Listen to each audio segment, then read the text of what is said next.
After carrying her baby for an agonizing 11 months, Tomy finally gave birth to a beautiful baby girl. Relief and joy filled the hospital room, but the celebration was short-lived. As the nurses took the baby for observation, something strange began to unfold. Huge flies suddenly surrounded the newborn. At first, the nurses tried to dismiss it as nothing unusual, but the sight grew more horrifying with each passing second. The infant was now entirely covered in the buzzing insects, their droning hum filling the air with an eerie intensity. Fear gripped the nurses, and one by one they backed away, their eyes wide with terror. Tomy, weak and exhausted, sensed the fear thick in the air.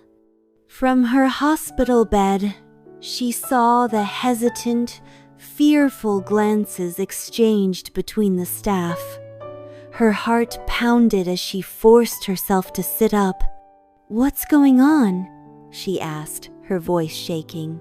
The nurses hesitated before one of them finally spoke, her voice barely above a whisper. "We've never seen anything like this before." Ignoring the dizziness washing over her, Tomy pushed herself out of bed and made her way toward her child.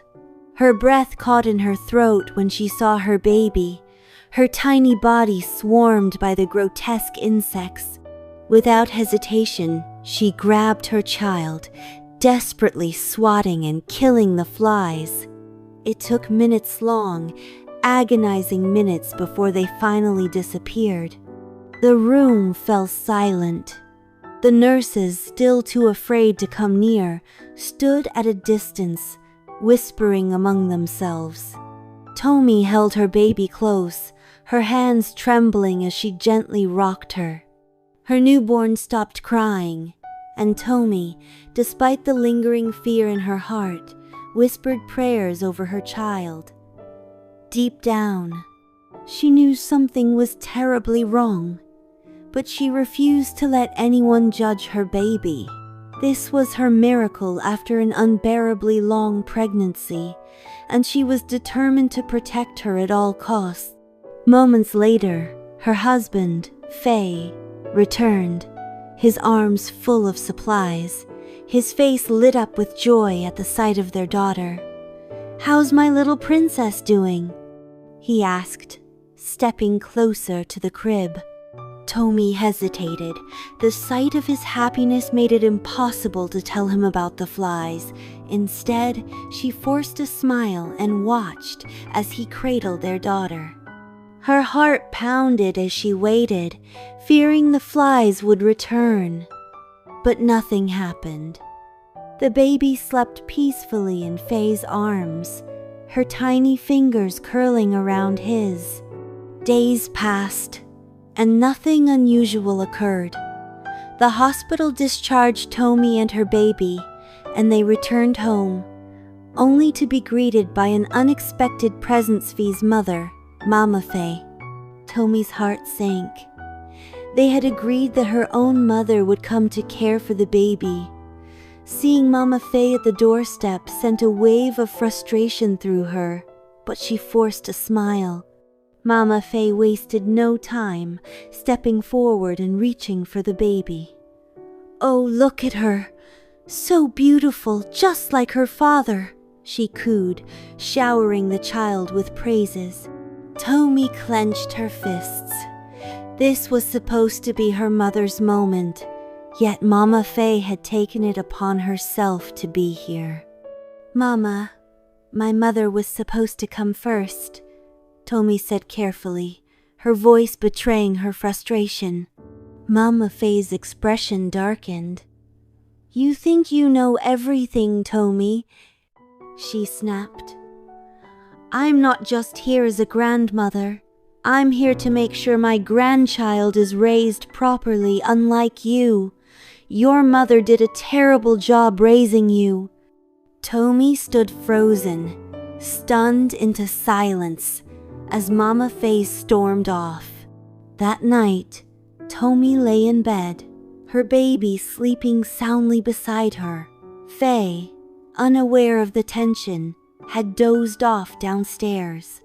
Exhaustion tugged at Tomy's body, pulling her into a deep sleep until a strange buzzing sound jolted her awake. Her eyes flew open in horror. Her baby was floating in the air.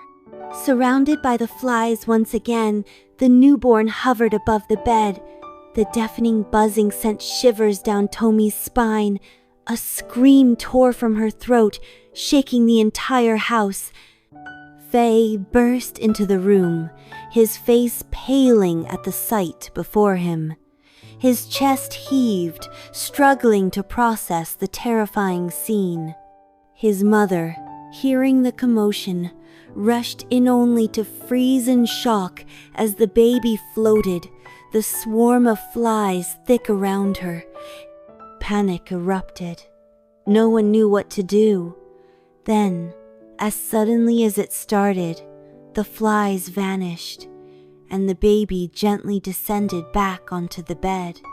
A heavy silence filled the room, broken only by Mama Faye's sharp intake of breath. She turned to Tomy, her eyes narrowing. "I knew it! You are behind this! I warned Faye not to marry you! You've cursed this child!" Tomy staggered back, her breath catching. She turned to her husband, praying he would defend her. But Faye said nothing. His silence cut deeper than any words. Mama Faye snatched the baby from Tomy's arms. "From now on, you will not touch this child without my permission," she declared, storming away with the baby. Tomy stood motionless, her heart breaking into a million pieces. That night, as she sat outside her mother-in-law's locked door, pleading to see her child, her sobs went unanswered. She had carried this child for 11 agonizing months, endured unimaginable pain to bring her into the world, and now she was being treated as an outcast in her own home. Morning came, but the nightmare was far from over.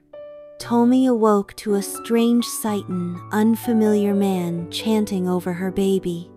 Her mother-in-law had brought in a native doctor. Rage ignited within her.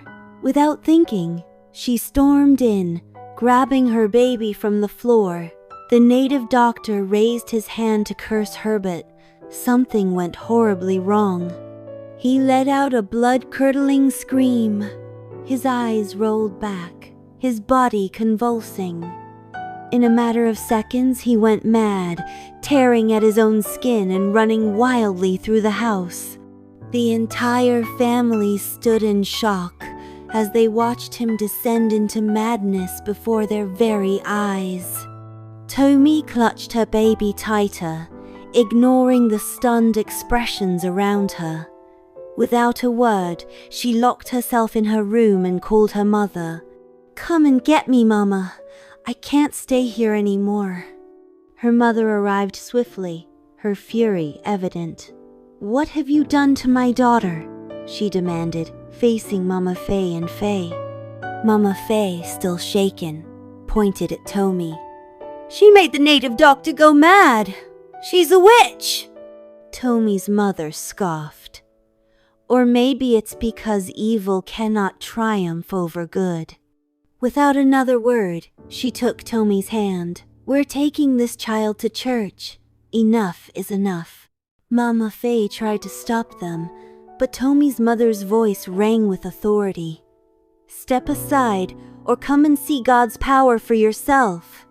Faye, torn between his mother and his wife, finally saw the pain in Tomy's eyes. He grabbed his car keys. "I'm coming with you." Mama Faye stood there, speechless, as they left for the church, their child swaddled tightly in Tomy's arms. The battle for her baby's soul had only just begun.